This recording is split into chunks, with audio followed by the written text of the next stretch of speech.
Sir வந்து அந்த காலகட்டத்துல அதாவது 2005ல கோழிக்கோடு வந்தப்ப சார் இருந்த வீடு இருக்கான். அப்ப இந்த வீட்டுல வந்து மழை பெஞ்சதுன்னா வீடு ஃபுல்லா தண்ணீரும். வீடு காலையில மழை பெய்து இறங்கி நடந்து வந்ததுன்னா தண்ணீர்ல தான் நடந்து வரக்கூடிய கண்டிஷன்ல இருந்த வீட்டுல தான் அன்னைக்கு வாழ்ந்துட்டாரு.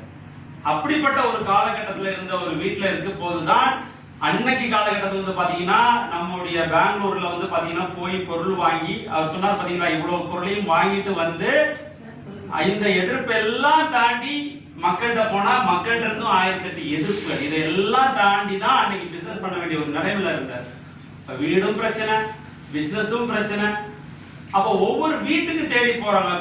ஒரு வீட்டுல வந்து பொருள்லாம் எடுத்துட்டு போகும்போது அந்த வீட்டுல இருக்கிற நபர் காலரை பிடிச்சு வெளியே தள்ளுறோம். என்னன்னு பாத்தீங்கன்னா நாய்கள் ஜாக்கிரதை போர்டு போட்டுருக்கு, நீ இதையே பார்க்காம உள்ள மலையாளம் படி தெரியுமா? அதுதான் சார் நான் இல்ல அது சொல்றேன். அதாவது நாய்கள் ஜாக்கிரதை போட்டிருக்கு, இதை படிக்காம நீ எப்படி உள்ள வந்த அப்படின்னு கேட்கிற நிலைமைக்கு அவரை பிடிச்சி காலரை பிடிச்சி வெளியே தரணும். தயவு செஞ்சு இந்த மாதிரி பொருளெல்லாம் என் வீட்டுல கொண்டு வராது. அப்படிப்பட்ட ஒரு அவமானத்தை சந்திச்சு அதுக்கப்புறம் விடாம அதுக்கப்புறம் பல வீடுகளை தாண்டி போய் கடைசியில ஒரு மெம்பர்ஷிப் கிடைக்கும். அப்படிப்பட்ட ஒரு நிலையெல்லாம் இருந்து இன்னைக்கு பாத்தீங்கன்னா ஆர்சிஎம்ல ஒரு அற்புதமான வீடை வந்து அவர் வந்து ஆர்சிஎம்ல அடைஞ்சிருக்காரு. ஒரு வீடு எப்படி இருக்க வீட்டுல இருந்து இன்னைக்கு வந்து பாத்தீங்கன்னா எவ்வளவு அழகான ஒரு வீடை வந்து அடைஞ்சிருக்காரு அப்படிங்கறத பாருங்க. அப்ப எவ்வளவு பிரச்சனைகளை சந்திச்சிருக்காரு. அப்ப வலிகளை சந்திச்ச விளைவு இன்னைக்கு ஒரு நல்ல வீடு.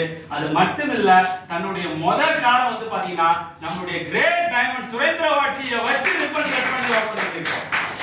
அப்ப அதுல அவங்க அம்மா சொன்ன ஒரு அவங்களுடைய கனவு என்ன தெரியுமா, என் 2 பசங்களும் கெஸ்ட் ஆபீசரா இருக்கிறாங்க, ஆனா நீ அட்லீஸ்ட் ஒரு பியூனாவது ஆனாதான் நான் கண்ணை மூடுவேன் அப்படிங்கிற ஒரு கனவுல இருந்தாங்க. ஆனா அதையெல்லாம் தாண்டுற மாதிரி அவங்க பசங்களை மாதிரி 1000 கெஸ்ட் ஆபீசரை உருவாக்கக்கூடிய ஒரு நிலைக்கு இன்னைக்கு நான் வந்திருக்கேன் அப்படின்னு சொல்றாரு. அவருடைய டீம்ல மட்டுமே இயர்லி போனஸ் வந்து 2 லட்சத்துக்கு மேல வாங்குறவங்க 500க்கு மேல இருக்கிறாங்க அப்படிங்கிற நிலைமைக்கு இன்னைக்கு உருவாக்கி இருக்காங்க. அதே மாதிரி நம்முடைய டெல்லி ஆனிவர்சரியில வந்து பாத்தீங்கன்னா ஒரு மிகப்பெரிய பில் லெவல்ல வந்து பாத்தீங்கன்னா நம்மளுடைய டிசிடி ஐயாவும் சுரேந்திர வாட்சியும் அவருக்கு அவ்வளவு பெரிய பெருமையை கொடுத்த ஒரு அற்புதமான தருணம் நமக்கு அங்க வெளியே. எல்லாம் எதனால அப்படின்னா அவர் எல்லாமே அந்த வலியை கொடுத்ததன் விளைவுதான் இந்த அற்புதமான மகா நல்ல விஷயங்கள்லாம் நடந்திருக்குன்னு சொல்றாரு. Yes sir.